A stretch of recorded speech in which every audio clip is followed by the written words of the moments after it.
Board Member Anderson stole a little bit of that, but I want to add to that charter schools are public schools.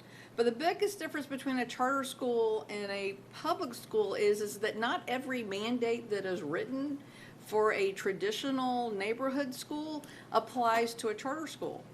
And they function separately. I get emails because I have a lot of charter schools in my district, and I am not the board representative for that charter school. Now, I have relationship with that charter school, and I can reach out to the principal and help you, send you an email with their board members, but they have a whole separate board, governing body.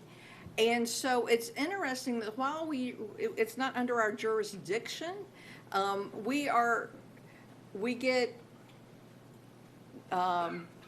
penalized if they don't do well, and we get to celebrate when they do well as far as our overall district grade.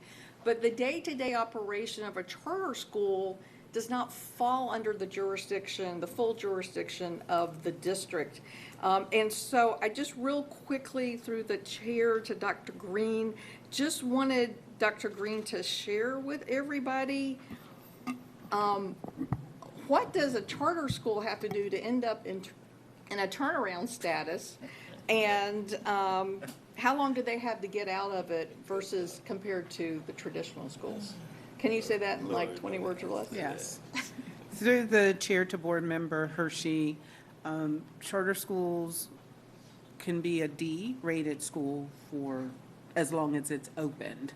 The only thing that triggers closure for non-academic success would be if a charter school was rated an F rating 2 years in a row. That could initiate closure of a charter, but our schools can, once they've had a D for 2 years, they go into state turnaround, and we would have to show improvement.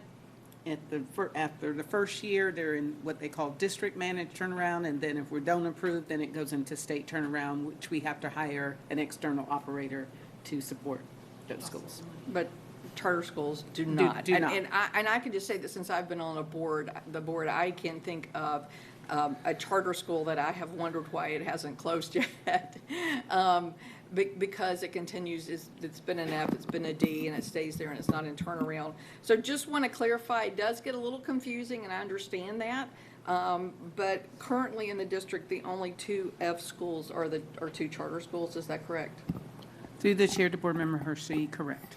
And as board member Jones pointed out, we do not have any F traditional neighborhood schools in the district. Is that correct? Through the chair to board member Hershey, correct. Okay, that's it. I'm done. Thank you. Thank you for that. For the record. Vice Chair Coker.